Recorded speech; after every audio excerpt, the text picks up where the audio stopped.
What's up, gang? Saint Cross here with another video. So you guys have probably been wondering what I've been doing these past couple of days, and mainly nothing. Just been grinding, just making my way through the quest line.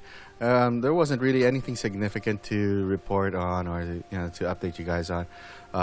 But I think at this point, or in the game, that I'm already at 64. As you can see, my cap's at 600,000. I've realized something, and that is the quest chain completely stops. What's going on with that, devs? So maybe they're gonna roll out an update soon as more and more people start to hit the end of the quest chain, so that they can get their levels going up. Because I'm pretty sure this isn't end game content. There's like a lot of things that need to be unlocked. For example, see, you've got an awaken icon over here, probably at 70 or 65, I don't know. But so I've been doing AFK grinding, and I've been trying stuff out when it comes to offline experience. And this is something that I didn't mention in my tips for experience leveling before, because at level 55 you're able to grind experience at a fast enough rate from just simply parking at a location where you can easily take down mobs and still gain experience effectively. Offline experience offers a different solution to that, and it's a really good move on the developers' part, because I like the idea that they're actually suggesting that you guys step away from the game. If you're playing it too much, don't worry. You'll still be able to redeem your experience points even if you go offline. And I think there's a minimum requirement from that. Last I heard, it was three hours minimum offline to be able to redeem the experience. And just to give you guys a quick quick idea of what that looks like. So I recorded something here. All right, as soon as the game loads up from being offline, you're taken to the screen. It's in the lost and found section, and you're given like three options: collect for free, use gold, use gems, 100%, 200%, and the best option, of course, is gonna be for gems, and it's pretty cheap. And I think there's a correlation here to the number of hours, so it goes up by 10 every hour. So you can see I start off with 113,000. If I want to collect that for free, no problem. If I want to spend gold, no problem as well. If I have gems to spare, I can get 500%. So that's going to be about 5,664,000 for 8 hours of XP, which isn't bad. The only thing that I've heard that can top this at the level 60s is offline, is AFK farming in a group or in a party. But I still have yet to test that out. I don't have the numbers to back it up, but I've heard from other people that that's a more effective way, and cheaper at that, because you don't have to shell out those precious gems. Look at me, I'm running low on currency. I don't really like using gold. I'd rather use gold for contributing to the guild or donating to the guild, upgrading gear, and all that. Aside from that, I've also been looking closely at I'm clicking on this button, it's a movie, what the heck. Alright, so aside from that, I've been experimenting with the heroes and how they affect your core, your stats, not your base stats, but your stats in general.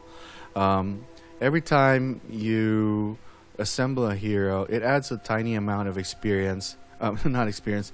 It adds a tiny amount of stats to your, to your pool over here, which in turn affects your CP, and the amount is really small.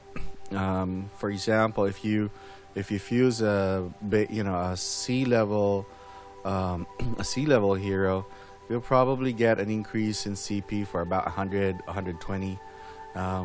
But this adds up because there's quite a few to collect, and with S levels adding the most amount of CP to that.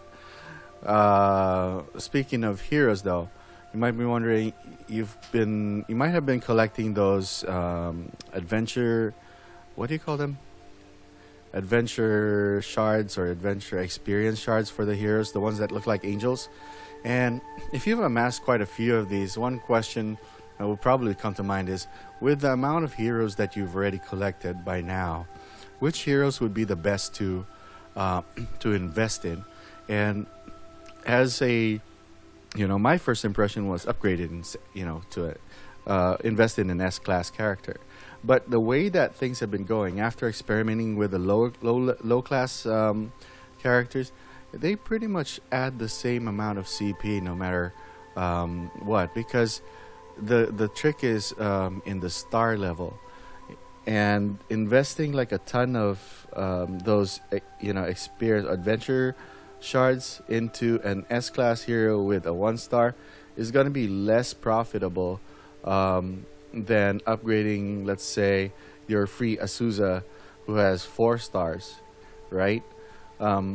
So I've been, after a couple of experiments, I found out that if you level up Azusa one level, a single level, she's gonna add at this rate, and if she's in your party, in your active party, she's gonna add about 600 CP per level. So that's going to be about 6,000 per 10 levels, and this adds up, and it's actually contributed a lot to my overall CP over here compared to upgrading, let's say, who's the other girl, Freya. Freya's an A-class character who has only 2 stars. Upgrading her a level will add like 200 points or 200 CPs.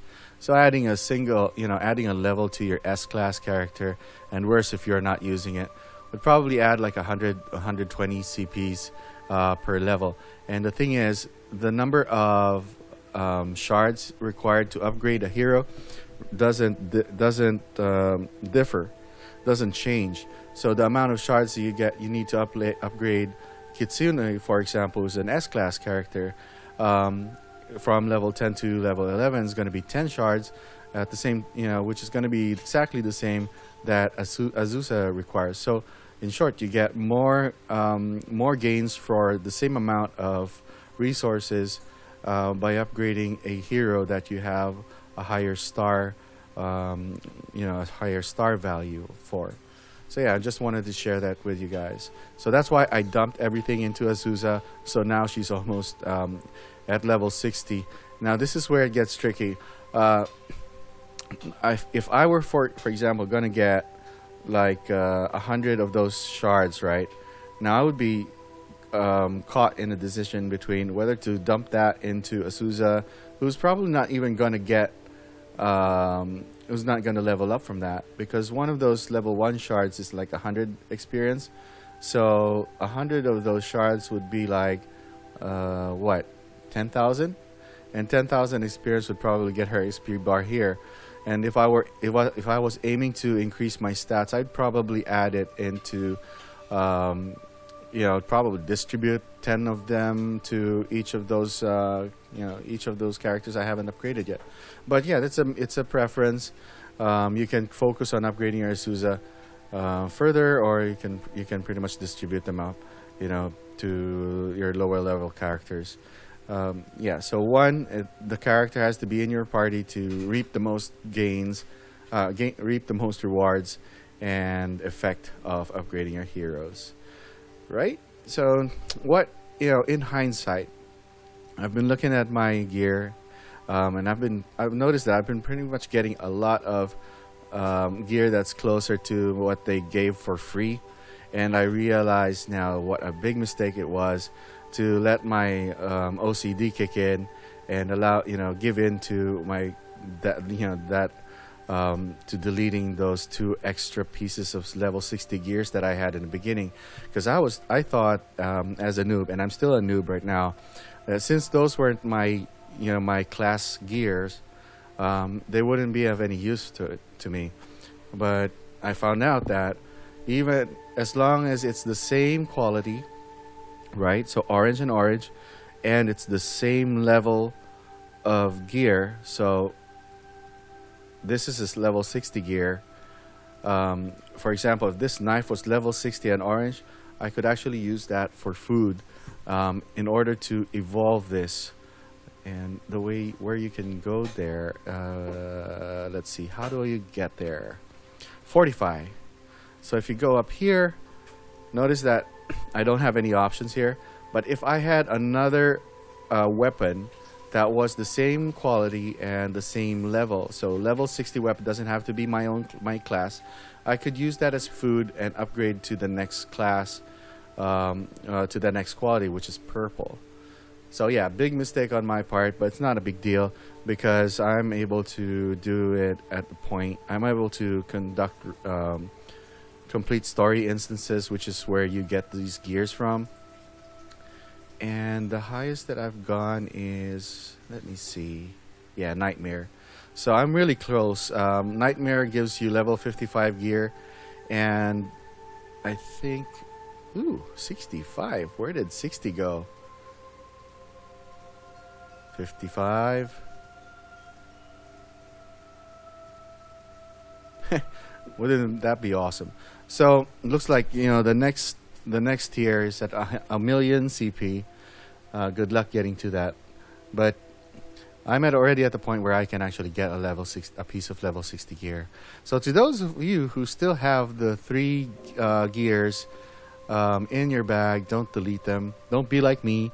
Just save it, and then you know, in order to use it as food. So another thing is that you have to fortify that food as up to level 30 in the case for, you know, the starter gears that they give out for free.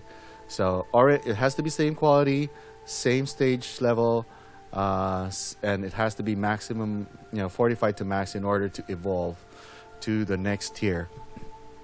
Now, speaking of mistakes, one of the mistakes that I've realized is that I've been switching through these gears as they become available, and although the experience actually gets inherited by the new piece of gear that you get or you pick up along the way, the sad part is that the slots that you've unlocked on the previous gear do not.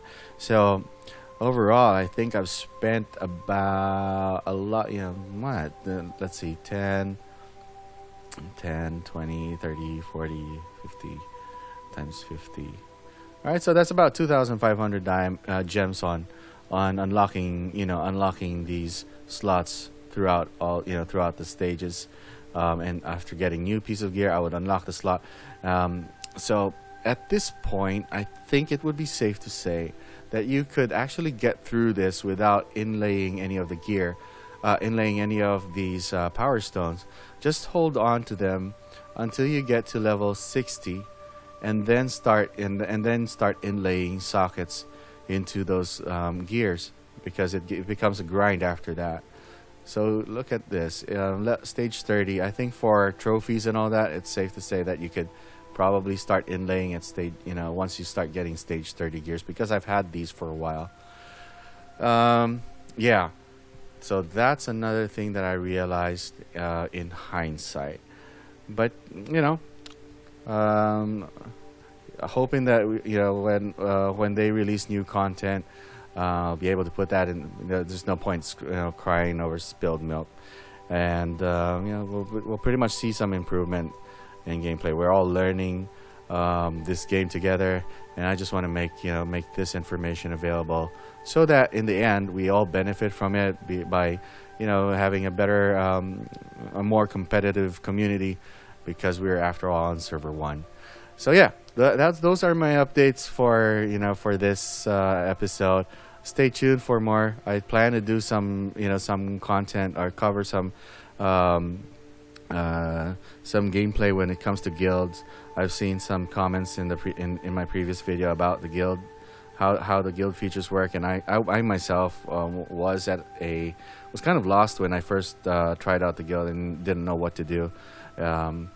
So yeah, stay tuned for that, and happy gaming. Hey, by the way, don't forget to like and subscribe.